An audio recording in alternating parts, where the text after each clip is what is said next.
When a user connects to a server for the first time, they may be asked to create a password so they can get access to the services available on the server. In this case, the user types in a simple password. To keep things easy, we're using the very simple and very bad password Apple. Your own passwords should be much harder to guess. The user's password is sent over the network and is stored in a database on the server. At some later date, the user wants to access the server again. They're asked for their password and type in Apple. The password is sent over the network and compared to the stored password, also Apple, in the server's database. If the two match, they're given access. Any data passing over a network can be stored or intercepted. It's very easy to copy data on a network, so an attacker could make their own copy of the password. Once they have that, they can then log into the server masquerading as the original user.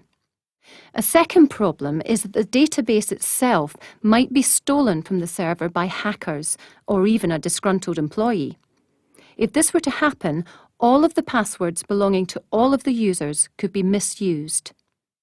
To prevent passwords being stolen in transit, we use a secure network link between the user's computer and the server, which hides data using strong cryptography. One type of secure link is called SSL, which you'll have used, perhaps without knowing it, when shopping online.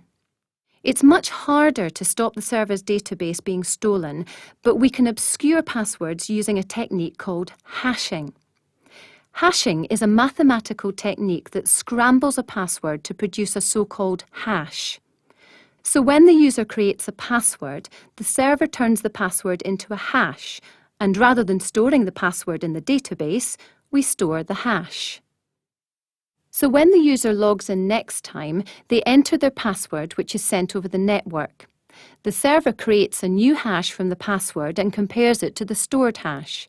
If the two hashes match, then the user is allowed into the computer. Crucially, hashing only works one way. It's not possible to simply undo the hashing to recover the original password. Even if the database is stolen, the attackers only have the hashed passwords rather than the passwords themselves. If the attackers want to find out the original passwords, they'll have to hash every possible password and compare them to the list of stored hashes. This is an enormously time-consuming process.